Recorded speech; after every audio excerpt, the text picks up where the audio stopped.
வணக்கம். Honda shine வந்து pickup இல்லை, அதாவது ஒரு 40 தாண்டல வண்டி. 40 தொடுறதே ரொம்ப சிரமம், 35 போடுறதே ஒரு இது. கஸ்டமர் வந்து இப்படியே வச்சு ஓட்டிருக்காரு, கிட்டத்தட்ட பார்த்தீங்கன்னா ஒரு மாதமாக ஓட்டிருக்காரு.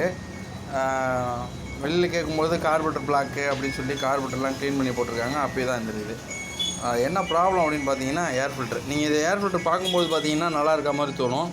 இதில் பார்த்தீங்கன்னா ஏர் ஃபில்டரில் மைக்ரோ ஹோல்ஸ்னு சொல்லுவோம். ரொம்ப நுண்ணிய ஹோல்ஸ் தான் இருக்கும். இது வந்து கம்பெனி இது கிடையாது. இது ஒரு மாற்று கம்பெனி. இது ஓய் பார்த்தீங்கன்னா உங்களுக்கு இந்த ஆயில் ஸ்ப்ரே பண்ணி வரும். இதுதான் ஓய். இப்போது இது எப்படின்னா உள்ளே வர டஸ்ட்டு வந்து வெளியிலேயே தடுத்து நிறுத்திடும். அதனால் உங்களுக்கு வந்து கரெக்டான ஏர் போகும். இங்கேருந்து பார்த்தீங்கன்னா தெரியும், ஆப்போசிட்டில் அந்த வெளிச்சம்லாம் தெரியுது பாருங்கள். அந்த அளவுக்கு வந்து கரெக்டாக கொடுத்துருப்போம்.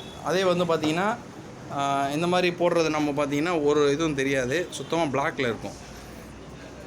இந்த ஏர் ஃபில்டரால் வண்டி வந்து இப்போ 40 தாண்டல. அவங்க பார்க்குறவங்க என்ன நினைப்போம், இதை ஏர் ஃபில்டர் க்ளீனாக இருக்குது, ஒன்றும் டஸ்ட் இல்லாத மாதிரியே தோணும். ஆனால் இதில் மைல்டாக பார்த்தீங்கன்னா தெரியும், இந்த சைடில் பார்த்தீங்கன்னா தெரியும் எந்த அளவுக்கு வந்து டஸ்ட்டு ஃபார்ம் ஆகி அதிலே இருக்குது அப்படின்னு சொல்லிட்டு. நம்ம வந்து ப்ராப்ளம் வந்து இந்த மாதிரி சின்ன நம்ம கண்ணுக்கு தெரியாமல் கூட இருக்கும். இந்த மாதிரி அட்டன் பண்ணிட்டால் நல்லாயிருக்கும் வண்டி. எப்பயுமே போடும்பொழுது இந்த மாதிரி கம்பெனிலாம் போடாமல் ஓய்யாக பயன்படுத்தினோன்னா நல்லாயிருக்கும். நன்றி. முகமது கௌஸ் விருதாச்சலம்.